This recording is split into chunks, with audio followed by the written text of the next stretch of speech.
सब कान खोलकर सुन लो मेरी माता और मेरे प्यारे भाई बहनों, 11 दिसंबर गुरुवार सप्तमी तिथि का जो उपाय मैं तुम्हें बता रहा हूं वह कोई साधारण उपाय नहीं है।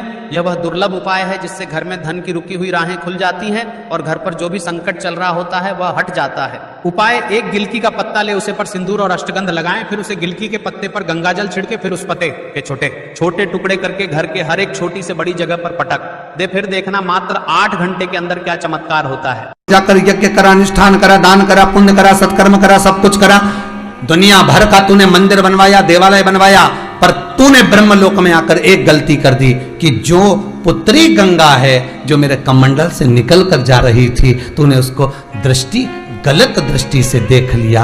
मैं तुझे श्राप देता हूं कि तू मृत्यु लोक में जाएगा, फिर मनुष्य बनेगा। अब ये देवलोक तेरे लिए नहीं है, ये देवलोक तेरे लिए नहीं है, मृत्यु लोक में जाएगा। राजा महाभीष की आंखों में जल भर गया। क्षमा करिए, क्षमा कर दो।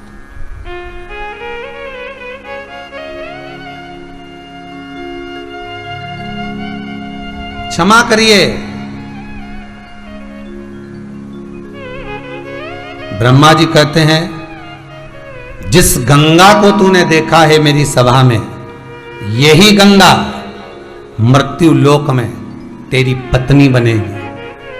तेरा अपमान यही गंगा करेगी, और जिस दिन तेरे भीतर गंगा से द्वेष उत्पन्न होगा तब तू इस श्राप से मुक्त होगा।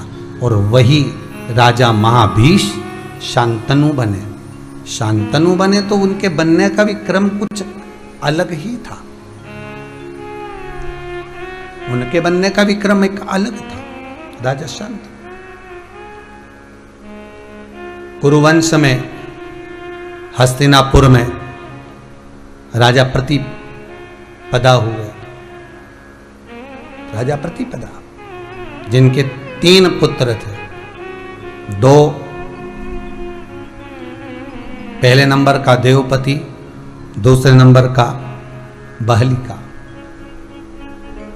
देवपति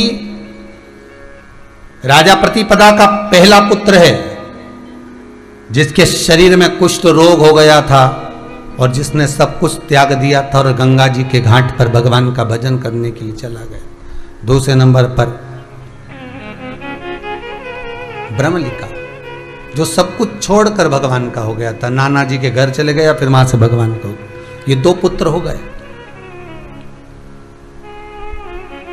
एक बार प्रतिपदा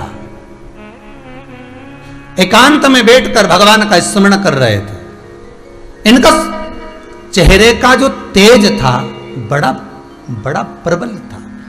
पहले भी कथा में कहा है, क्रीम की चमक 1 महीना, 20 दिन, 15 दिन, 4 दिन, 3 दिन, 2 दिन, 1 दिन, 24 घंटा, इससे ज्यादा नहीं रहेगी। क्रीम की चमक 6 महीना, 1 साल, 2 साल, 15 दिन, 8 दिन, 3 दिन, 14 दिन, 15 दिन से ज्यादा नहीं रहेगी। पर अच्छे कर्म की चमक जिंदगी भर रहती है। अच्छा कर्म करोगे तो चेहरा चमकता रहेगा, अच्छा कर्म करोगे ललाट चमकता रहेगा, अच्छा कर्म करोगे तो तुम्हारे नयनों में भी तेज उत्पन्न हो जाएगा, अच्छा कर्म करोगे श्रवण शक्ति में भी तेज उत्पन्न हो जाएगा, अच्छा कर्म करोगे वाणी में तेज उत्पन्न हो जाएगा। पहले पहले की माताएं, पहले पहले की बेटियां, पहले पहले के बच्चे अच्छा कर्म करते थे तो उनके मुंह से जो निकलता था वही हो जाता था। कई कई माताएं कहती हमारी सास जो बोलती वही हो जाता। कारण क्या है? सास के मन में कपट नहीं, सास के मन में पाप नहीं।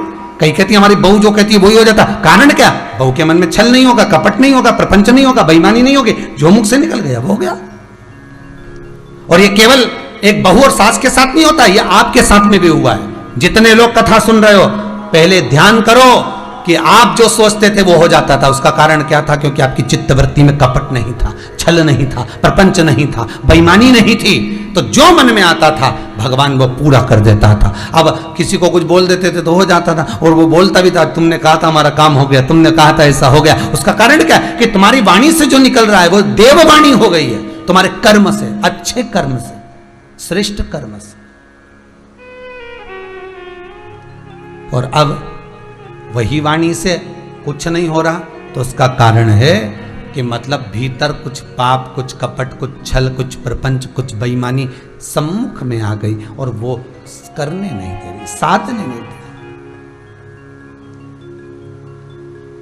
एक वो होते हैं ना जिनके शरीर में पवन आती है और वो ऐसे घूम घूम के बताते हैं, तो मना नहीं करते इनके शरीर में आती होगी और माता जी आए, पिताजी आए, भैरू जी आए, हनुमान जी आए, शंकर जी, जो जो देवता आए, पितर जी ने, राम जी ने, सीता जी ने, जो भी देव आए, मना नहीं, तुम्हारे यहाँ जो देव आए हम उनको नमन करें, परंतु निवेदन इतना है इनके देवता इनके शरीर में आते थे पहले और जो बोलते थे वो हो जाता था, अब क्यों नहीं हो?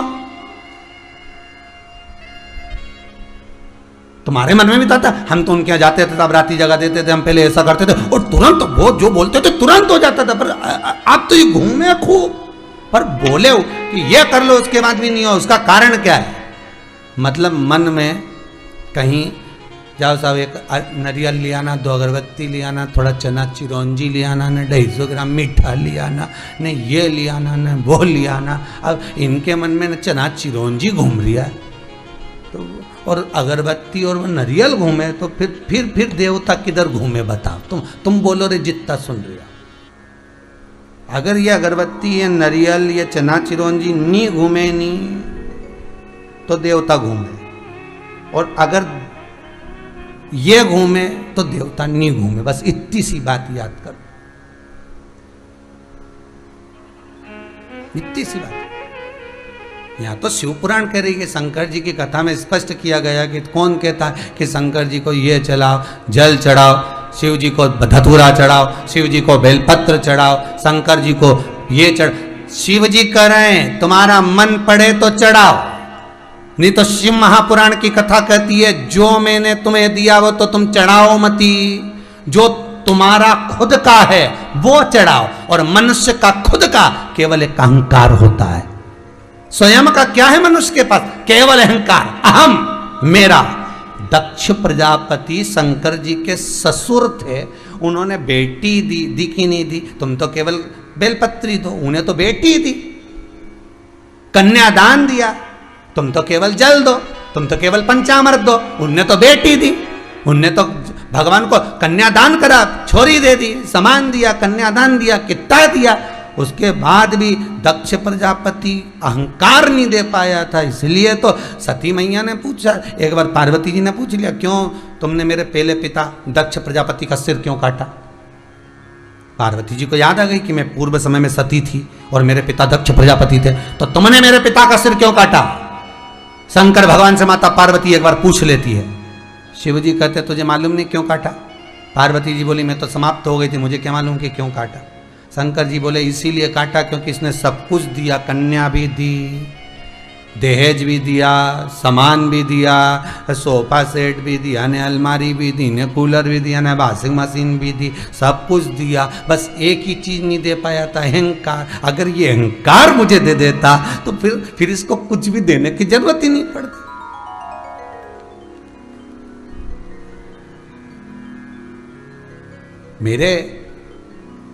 मेरी माताओं से एक निवेदन और बेटियों से निवेदन है, जितों की बेटियां, जितनी कुंवारी बेटियां हैं ना, जिनकी शादी नहीं हुई, उनसे हाथ जोड़कर निवेदन है, बेटियां याद रखना, तुम अलमारी लाना दहेज में, मना नहीं हो। फ्रिज लाना दहेज में, मना नहीं हो। कपड़ा भी ले आना, मना नहीं है। पेटी भी ले आना लोहा की, नहीं लोहा की तो बंद हो गई, अटैची लाते हो गए, अटैची ले आना, मना नहीं है। चप्पल भी ले आना, मना नहीं है। पर निवेदन है अहंकार लेकर मत आना, अहंकार को घर छोड़कर आना। मम्मी से क्या ना, मम्मी ये अहंकार तू धर ले, मेरे ससुराल में मैं सब ले जाऊंगी पर अहंकार लेकर नहीं जाऊंगी। और बस ससुराल में एक बार तुम्हारे मुंह से नहीं निकलना चाहिए कि मेरे पिता ऐसे और मेरा भाई ऐसा और तुम मुझे अभी जानते नहीं हो। 2 मिनट में ये अहंकार नहीं तो क्या, ये घर छोड़ के आना था। पर सब कुछ लाई ने अलमारी में भर के फिर अहंकार लिया, तो क्या मतलब का?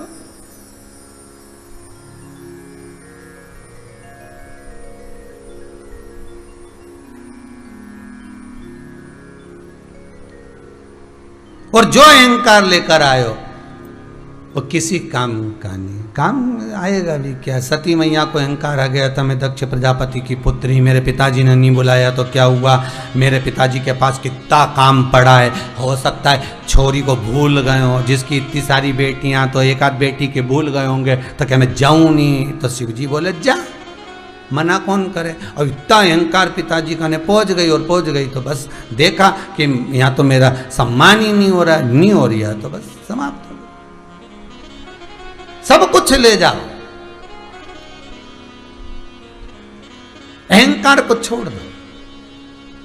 और मेरा बेटों से भी निवेदन है, जिनकी शादी नहीं हुई हो, जो कुंवारा है, उनसे भी निवेदन है, तुम भी दरवाजे पर जब कटार निकाल के, तलवार निकाल के जब तोरण लगाओ, तोरण लगाने का मतलब ही यही है कि एक अहंकार को इधर पीछे छोड़ के फिर अंदर जाओ। अभिमान नहीं जाना चाहिए साथ में। अहंकार में 3 गए, धन वैभव और वंश ना मानो तो देख लो रावण कौरव और कंस, ये अहंकार में चलेगा, ये ना जाए।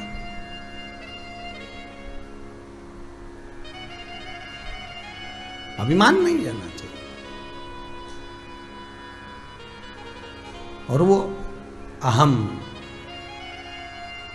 प्रतिपदा प्रतीप तप में लीन थे, साधना में लीन बैठे, भगवान की भक्ति,